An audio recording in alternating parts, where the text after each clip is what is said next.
January 2008. The Boeing 777 is the gold standard for commercial aviation. For more than 10 years, the plane has logged 2 million flights without a single major accident. Clear to land. But less than 1,000 feet above London's Heathrow Airport, all that changed. Hey, I can't get power on the engines. What do you mean? It's not giving me power. This can't be happening. I thought if I don't do anything, then everybody will die. Mayday! Mayday! Speedbird! Speedbird! Whatever brought down one of the world's most technologically advanced airplanes can't be found at the crash site. And they had the pilots, they had the passengers, they had the aircraft, they had everything there. Except the thing that caused it. That had disappeared, as if by magic. Mayday! Mayday!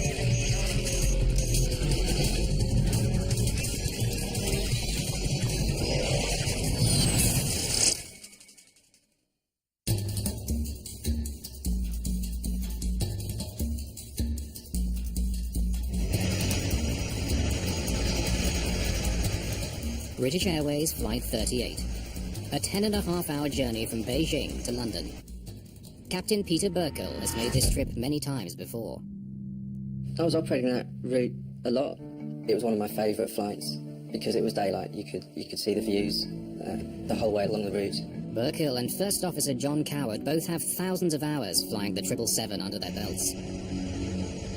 It's a joy to fly. She handles really well. She's got modern equipment. The computers are easy to use. She's got the range, the ability to do short haul as efficiently as long haul. For these two, as for many pilots, a day on the job consists of sitting in the cockpit for long hours as computers fly the plane. Powered by two massive Rolls-Royce engines, the Boeing 777 is one of the safest planes in the industry. Nick Harris is flying back to London after a business trip to China. The good thing was it seemed to be that we were coming in early into Heathrow. I was looking forward to getting home to the family.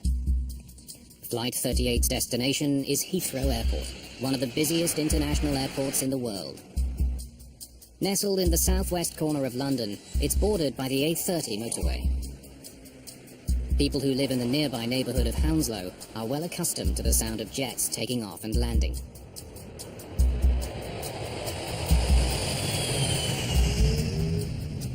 The area's tightly packed houses come into distant view for British Airways Flight 38.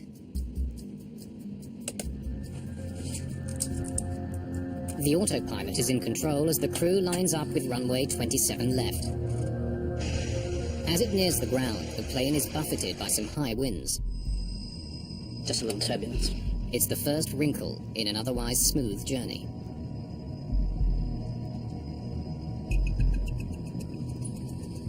It's not me, that's the other throttles doing that thing. We were picking up wind gusts of about 20 to 30 knots, and we were fully aware that the auto throttles would be able to cope with that, so they'd be moving up and down quite a lot. You may want to keep the autopilot on a little longer than usual to let the wind calm down. Will do. In turbulent weather, the autopilot can make faster adjustments to keep a plane level than the pilots. 1,200 feet above ground. Just turn that off, Vanessa. Sure. Thank you. 2 minutes before landing, Coward takes over flying the plane, You have control? just as the two pilots had planned. I have control.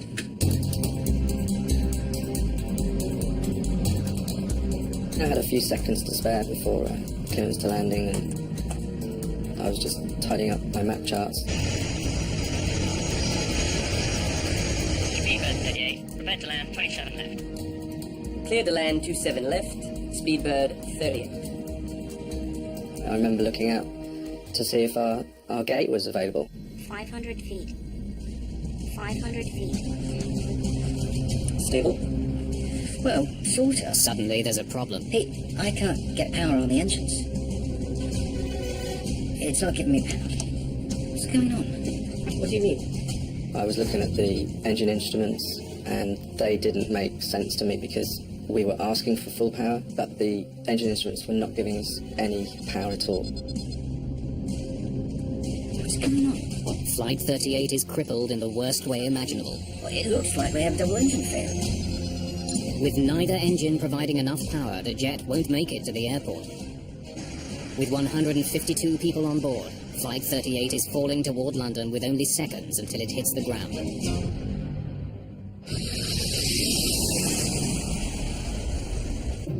This can't be happening. This is one of the most modern jets in the world. In the cabin, there's no indication that anything's gone wrong. On approach to land, everybody seemed relaxed in the cabin. We were just looking forward to landing. Airspeed low. Airspeed low. Airspeed low. So now I was looking at our impact point. I could see a set of buildings around the Hatton Cross area, a petrol station. I just knew if we were hitting those, then it was certain 100% fatalities. At that point, I felt the weight of my 4 bars on my shoulder. I am the captain. If I don't do anything, then everybody will die. This close to the ground, Burkill doesn't have many options. He could take back control of the plane from Coward, but doesn't think that's the right move. First decision really was to not take control. I remember looking over at John. He was still flying the plane well, good. He's doing a good job. He's doing what I need him to do. Burkill knows that even if they manage to clear Hounslow, the jet could still smash into the busy A30 motorway or the antennas at the edge of the airport. I thought about raising the gear. That's the biggest drag on a commercial jet. But I needed the gear to crash on. We were going to impact, and that was going to take the brunt of the impact, so I had to leave the gear down.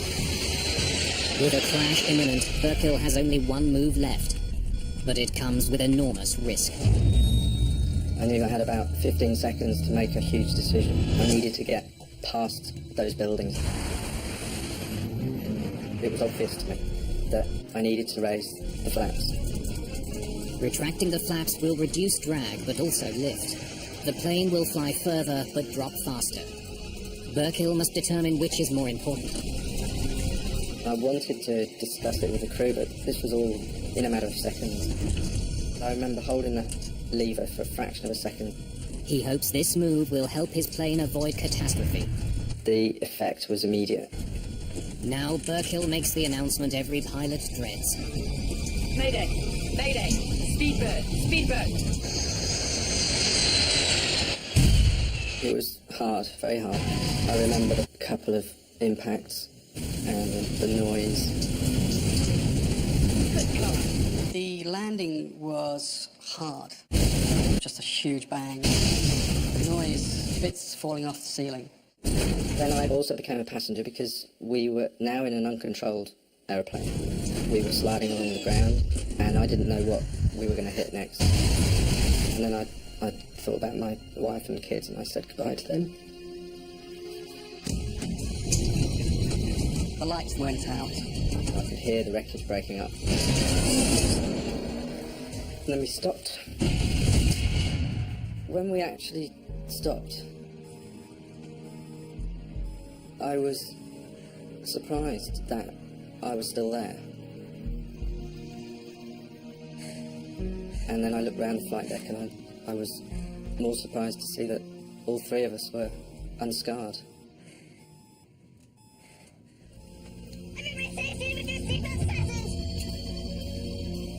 And I quickly became the captain again. The crew switches off the fuel, APU fire switch. hydraulic and electrical systems. Control switches. Come. Checklist complete. I then had to look after my survivors. I thought 20% were dead because this aircraft was broken up. This is an emergency. Evacuate. Evacuate. The air stewardess then took control completely. And as she opened the door, I smelt the fuel. And realised that we need to get off this aircraft. The big danger now is fire. Having survived the landing, passengers could be killed if flames sweep through the jet. Jump! Jump! I left all my luggage and just got myself down the slide. Jump! Let's get out of here. I went through the galley and checked the right-hand aisle, and I was surprised to see nobody there. Despite Burkill's fears, there are no casualties.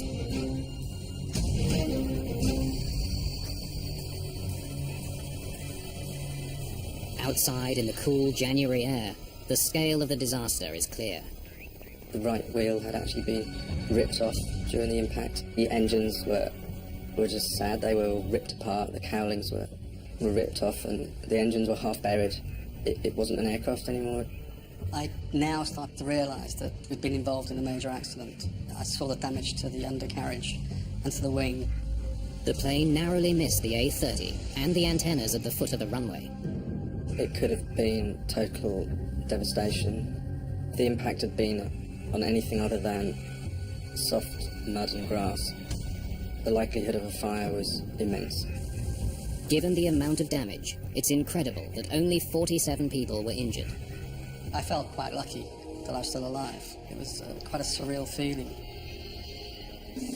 From China, British Prime Minister Gordon Brown praises Burkill and the crew.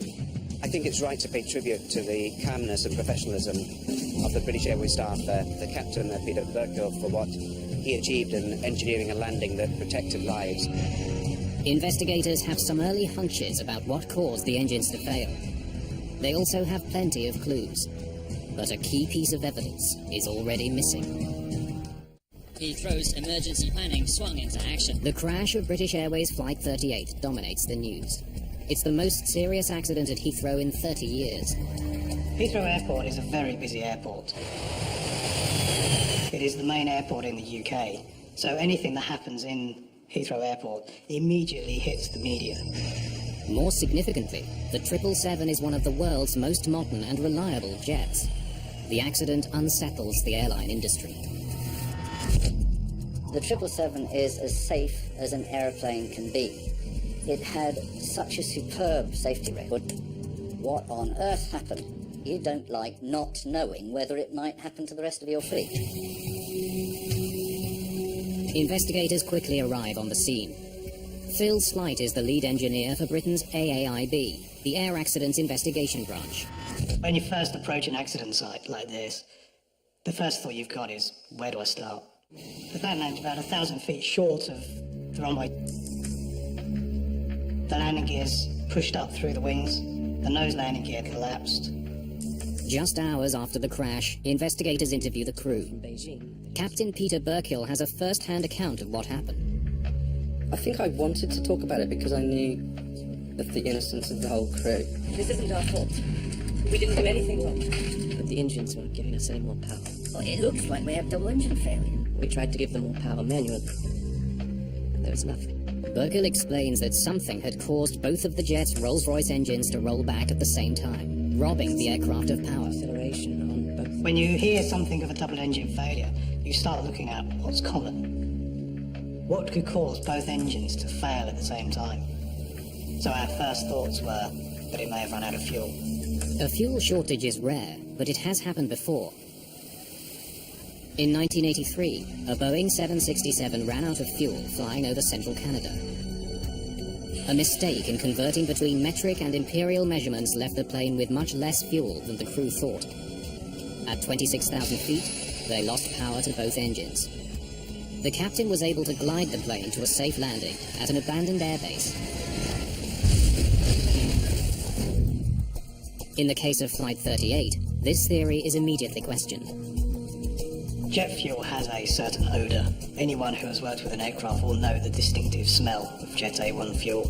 There was certainly a lot of fuel leaking from the aircraft, from the ruptures to the bottom of the engines when we arrived on site. A check of the plane's dipsticks confirms 2 of the tanks did in fact have fuel. So we knew that there was plenty of fuel on board this aircraft to complete the flight. There remain several other possible explanations for such a loss of power, and investigators must tackle them all. There is great confidence that the mystery can be solved, as any and every piece of evidence investigators could ever want is readily available. They have access to the pilot, the crew, and most importantly, the entire plane. We were quite fortunate to have the amount of data that we had on this aircraft. Because the aircraft remained intact, we were able to interrogate lots of computers and also get lots of data from the recorders. Additionally, we had data external to the aircraft, such as radar data, and also the radio transmissions as well. Mark Ford retrieves the plane's flight data recorders, which promise to give investigators important clues. He has another resource, the QAR, or Quick Access Recorder. While the black boxes are in the rear of the plane, the QAR is a data recorder in the front, used mainly for diagnostics. It does have an advantage over the flight recorder, though, in that it has a greater memory capacity and can record additional parameters over and above those available in the flight recorder. You can recover the data from a quick access recorder within a matter of minutes in some cases. Speed, altitude, control settings, cockpit conversations. In all, the various recorders have preserved 1,400 different pieces of data, which should help the investigators close the case.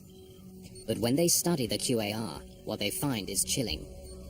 The quick access recorder data stopped about 45 seconds prior to the accident itself. Initial thoughts were that there was an electrical problem, possibly that had affected not only the QAR, but possibly the engines as well. The 777 is one of the latest advances to computer-assisted airplanes.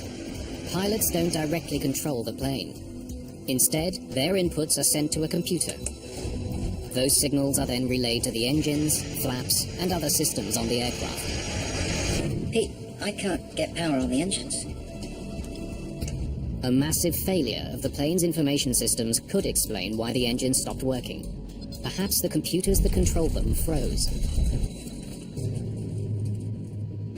Farnborough is home to the AAIB.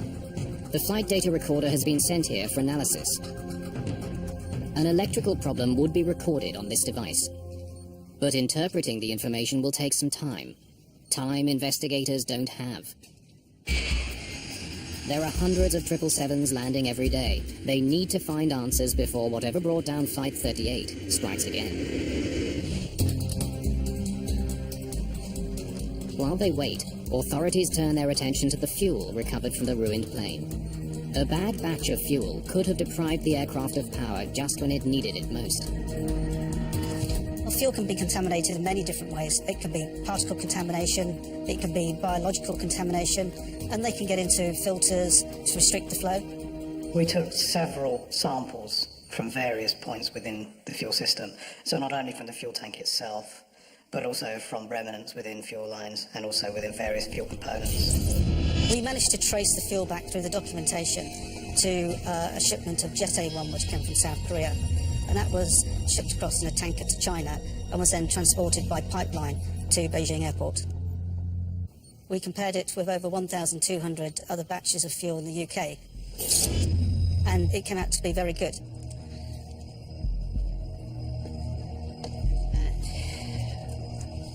Investigators next consider the possibility of a blockage in the fuel tanks.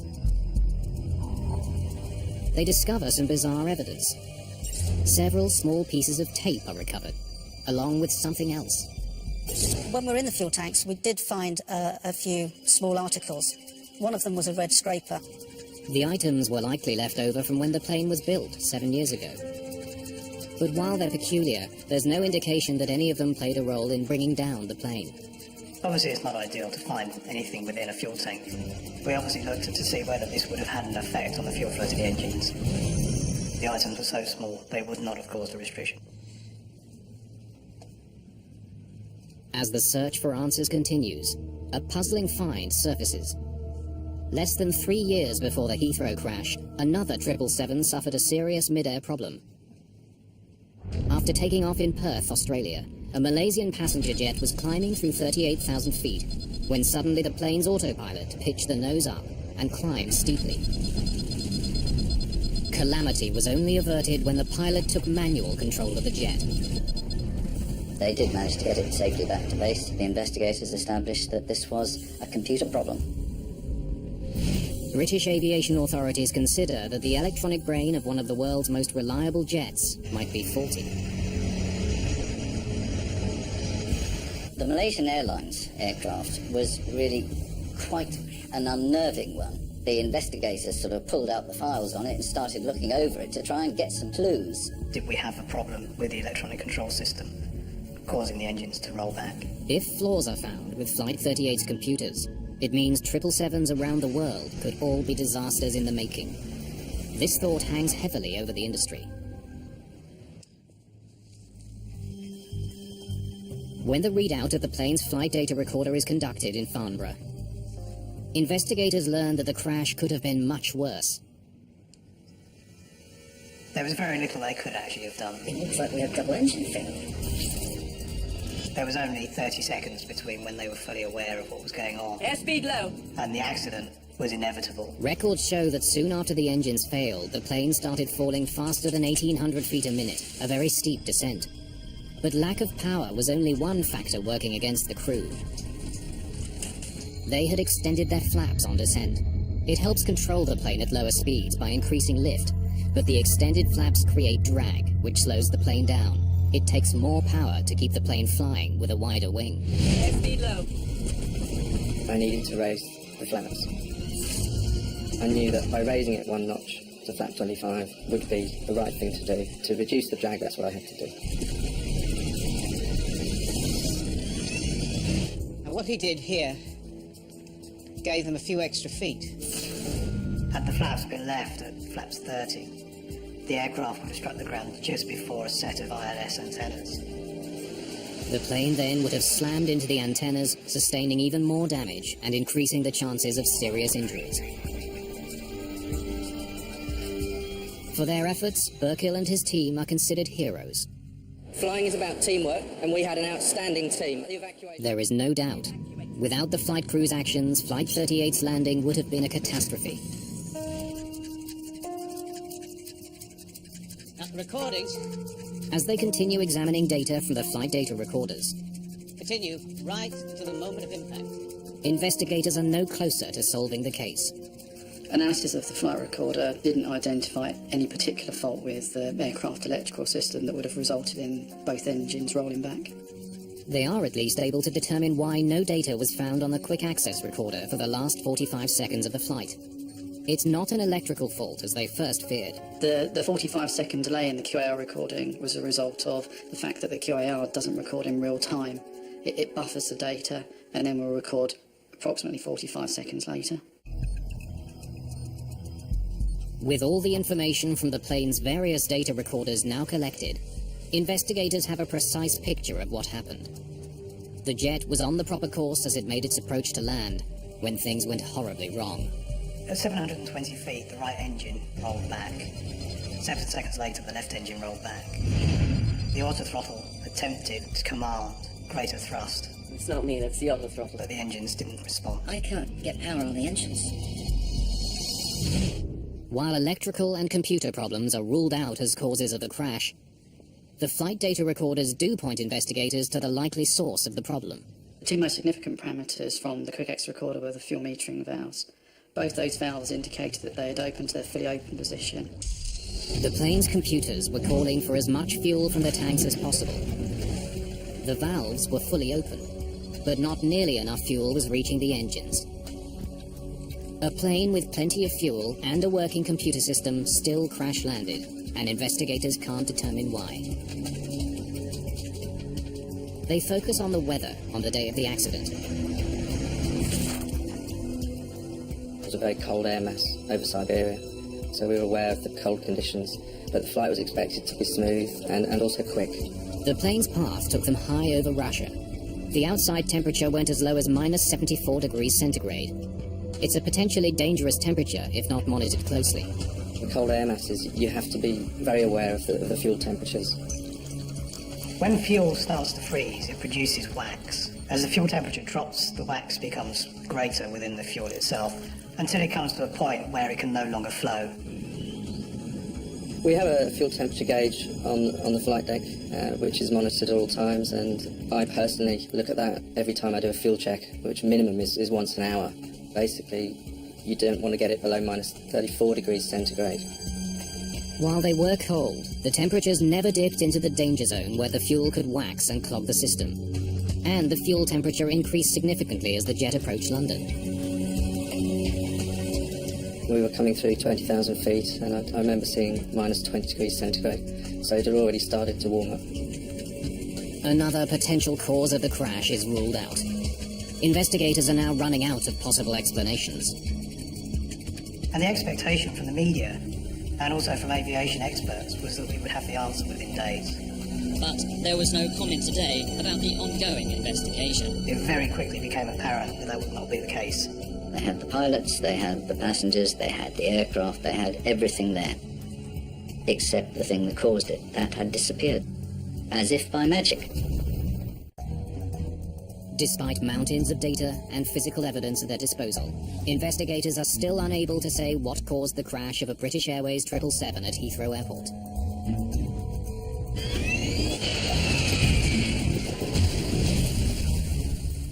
They turn to a failure of the fuel delivery system as a culprit. To prove it was responsible, they need to pinpoint anything out of the ordinary about Flight 38's journey on January the 17th, 2008. It's a daily flight operating from Beijing to Heathrow. We wanted to work out what was unique about this flight. Why this flight in particular? If you've got a very puzzling incident, like the 777 accident at Heathrow, you're going to mine all the data you can. Just put them over there for now. So we approached many operators to obtain some data of previous flights so that we could then do a comparison. Flight data is collected from companies around the world. And we had something like 144,000 flights in all. But it will take months of work to analyze this enormous volume of information. To study Flight 38's fuel system more closely, huge sections of it are brought to the AAIB hangar and reassembled. It allowed us to basically just sit there and look at it and to brainstorm and come up with ideas as to what might have caused it. McDermott and his team consider all possibilities, from design flaws to a malfunction specific to this aircraft. The examination comes up empty. We carried out an exhaustive and very thorough inspection and testing of the fuel system, and we found nothing wrong. Frustrated, investigators are at a dead end. We kept going through this cycle, we kept going back over what we'd done before, had we missed something. And every time we went back over, we kept coming back to no. There was no trouble with the plane's computers. It had plenty of fuel. And no problems with the fuel itself. But somehow, when it was most vital, Mayday! The engines didn't get the fuel they needed. The AAIB detectives have run out of suspects. There was no clear explanation. Nothing that you'd seen before. In any aeroplane, let alone the 777, could have explained this. Now they turn away from the clues they have to those they don't. Phil started coming out with a mantra, which was a quote from Sherlock Holmes. Whatever is left, however improbable, must be the cause.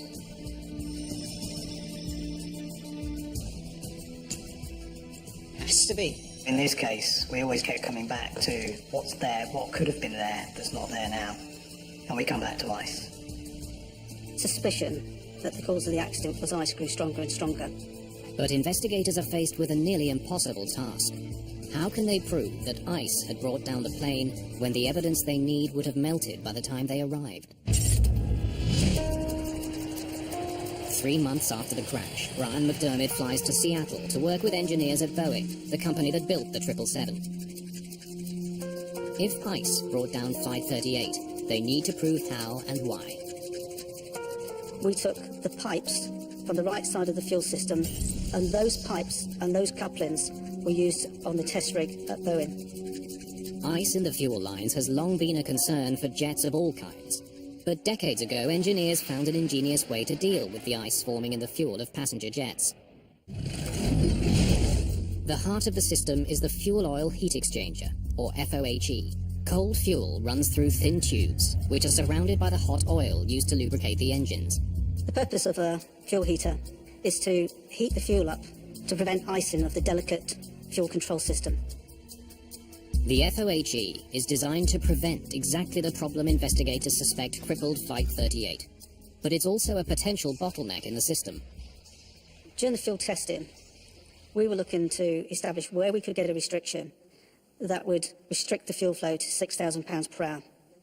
And the only place that we could get such a restriction occurring was on the face of the fuel oil heat exchanger. Investigators have to prove 3 things. First, that substantial amounts of ice can accumulate inside the fuel pipes. Second, that the ice can suddenly be released. and finally prove that it can block a device specifically designed to melt it. We use different methods of controlling the environment around the pipes. It range from dry ice to cold fuel and to hot air to simulate the environment around the pipes that the aircraft experienced during the flight. After each fuel cooling test, investigators look inside the pipes for ice. But they can never get much ice to form, let alone block the fuel lines. And the fuel temperature was minus 30 degrees centigrade. Very little ice would stick to the inside of the fuel pipes. Investigators know the temperature on the accident flight didn't get much colder. So how had the ice formed? We still hadn't answered the question of where does the ice come from in the first place? And indeed, was it ice? Or was there something else that we've missed? Surprisingly, when the fuel temperatures are warmer, the breakthrough arrives. If you have water in the fuel, then that water will freeze and form ice crystals. And then when the temperature gets to about minus 20 degrees centigrade, then those ice crystals will start to stick together and will also stick to the inside of the pipes. Below minus 20, any ice crystals in the fuel are too cold to attach to the pipes. But in the sticky range, between minus 20 and minus 8 centigrade, slushy ice forms and sticks to the sides of the fuel pipes. So when we demonstrated that ice could actually build up and grow onto the walls of the fuel pipes, there was a certain amount of surprise as to how much could actually grow. And now we're getting somewhere. Well, the question for us at this stage was, how could that ice come off the pipes? Investigators think they have the smoking gun. But they still can't prove how a small bit of ice could bring down a $200 million plane. They continue analyzing thousands of comparative flights to see what made Flight 38 unique. But after 7 months, they still can't crack the case. From 35,000 Rolls-Royce powered flights, it was less than 1% that had the same features as the accident flight. Then, on November the 26th, 2008, more than 10 months after the crash, the importance of finding an answer is underscored when the elusive culprit strikes again. Another 777 runs into trouble 39,000 feet above the United States, when one of its engines simply stops working. Fortunately, in that case, the engine recovered and the aircraft landed safely at Atlanta. Even though it didn't result in an accident, it reinforces concerns that there's a potentially dangerous flaw on every 777 around the world. The incident captures the attention of the British Airways crash investigators. The Delta Shanghai flight really was investigated with huge interest. The engines were Rolls-Royce engines of the same type. So they immediately went looking for evidence of the same problem. And in fact, they do find important similarities between the Delta airliner and British Airways Flight 38. The aircraft had operated a long sector from Shanghai in China to Atlanta. The fuel temperatures were within the sticky range that we had defined during the research. We were able to see that the reaction of the engine was very similar to that of the 777 at Heathrow. Later examination of the Delta flight shows no evidence of any electronic, mechanical, or fuel system problems, strongly suggesting that the culprit was indeed ice. When we heard about the Delta flight, we were more convinced than ever that we were on the right track. McDermott and the investigators at Boeing in Seattle continue their testing. It's been a year since the accident, and the problem hasn't been found or fixed. They've run hundreds of simulations and spent millions of dollars. They still can't get the ice in the fuel lines to clog the fuel oil heat exchanger and cause the kind of blockage that brought down Flight 38.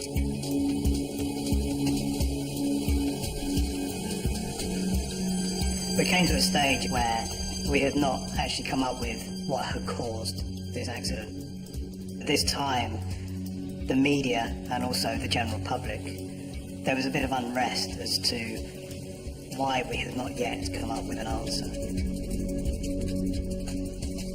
Industry pressure to resolve this case is intensifying. Investigators still need to know what made Flight 38 different from thousands of others that had flown under similar conditions. To find out, they retrace every moment of Flight 38's journey. The voyage from Beijing involved a gradual climb, a steady cruise, and a gradual descent. The fuel temperatures fell and rose accordingly, causing ice to accumulate in the fuel lines. That ice posed no danger unless it was released.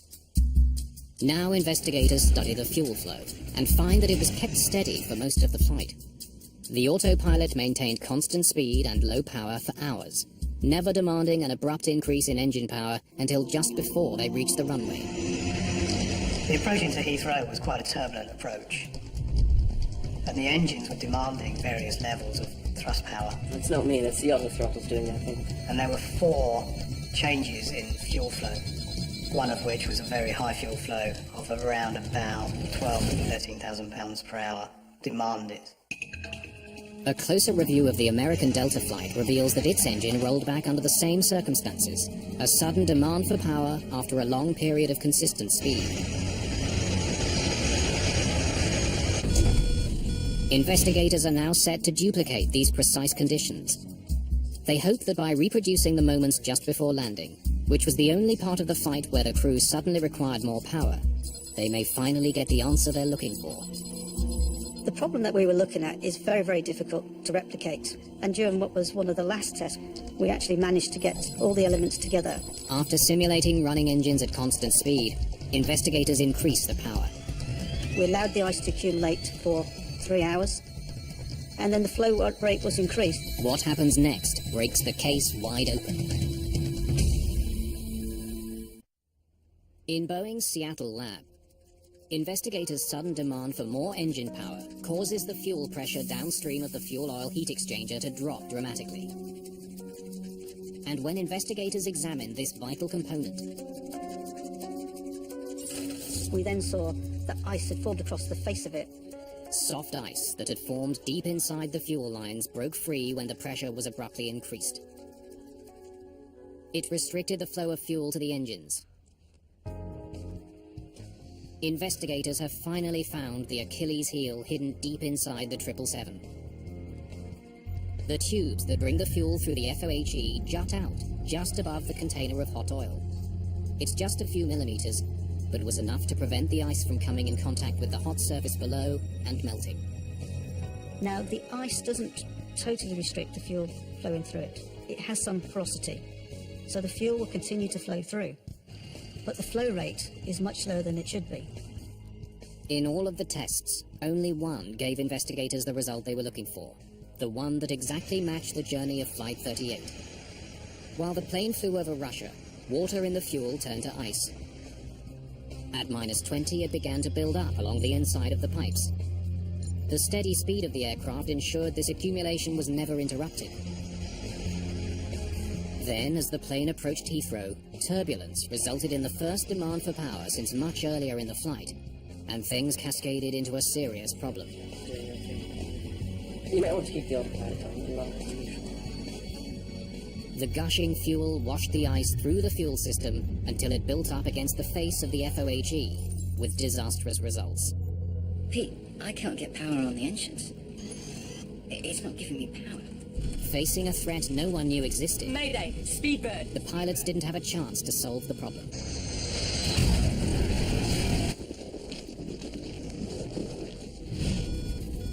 But why had the American Delta crew been able to clear the blockage, while the British Airways flight ended in near catastrophe?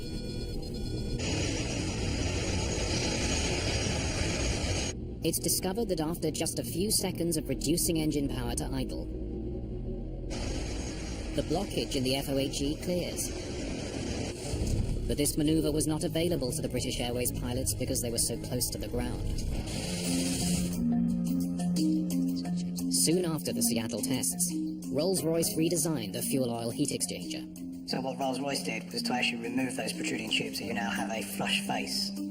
And they found that if they flattened this surface, even if ice crystals did form in the fuel, they'd go straight down the holes in the block. Very, very easy fix. Other aircraft manufacturers are ordered to ensure that their systems aren't vulnerable to the same problem. Peter Burkill, John Coward and the rest of the crew of Flight 38 received the British Airways Safety Medal for their performance during the accident. It's the company's highest honour. Crew have been presented with an unprecedented failure, and they did the best they could in the time that they had available.